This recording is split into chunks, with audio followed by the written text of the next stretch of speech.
Social media पर प्रहलाद भाई में फिर से ट्रैवल बैन लगने वाला है और इस बार इसका दायरा पहले से कई ज्यादा बड़ा हो सकता है।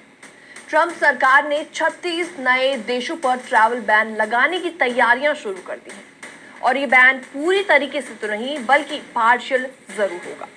अब सवाल ये उठता है कि आखिर क्यों और किस आधार पर, सब कुछ आपको डिटेल में बताते हैं। नमस्कार, मैं हूं आपके साथ प्रेरणा कौशिक और करते हैं और बताते हैं इस बड़े और कंट्रोवर्शियल फैसले की पूरी डिटेल जो हजारों लोगों के अमेरिका आने के सपने को तोड़ सकता है। असल कहानी की शुरुआत हुई है एक internal US state department cable से। रॉयटर्स एंड वॉशिंगटन पोस्ट के मुताबिक ये केबल खुद यूएस सेक्रेटरी और स्टेट मार्को रूबियो ने साइन किया है और इसमें साफ साफ कहा गया है कि जिन देशों के नागरिकों की आइडेंटिटी वेरिफिकेशन ठीक से नहीं होती या जिनके पासपोर्ट सिक्योरिटी कमजोर हैं उन पर अमेरिका कड़ी कार्रवाई करने वाला है।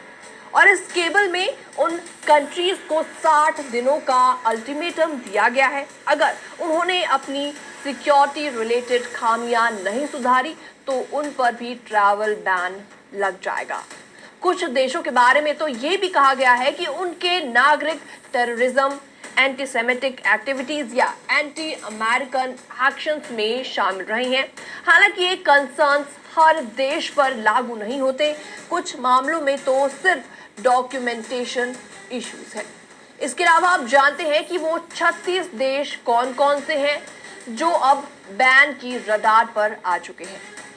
Angola, Antigua and Barbuda, Benin, Bhutan, Burkina Faso, Cabo Verde, Cambodia, Cameroon, DRC Congo, Djibouti, Dominica, Ethiopia, Egypt, Gabon, the Gambia, Ghana, Kyrgyzstan, Libya, Malawi, Mauritania, Niger, Nigeria, Saint Kitts and Nevis, Saint Lucia, Sao Tome and Principe, Senegal, South Sudan, Syria, Tanzania, Tonga, Tuvalu, Uganda, Vanuatu, Zambia, Zimbabwe. जी हाँ, तो ये list उन 12 देशों में और जुड़ सकती है जिन पर इस महीने की शुरुआत में ही ट्रैवल बैन लगाया गया था, जैसे कि अफगानिस्तान, म्यांमार, ईरान, लीबिया,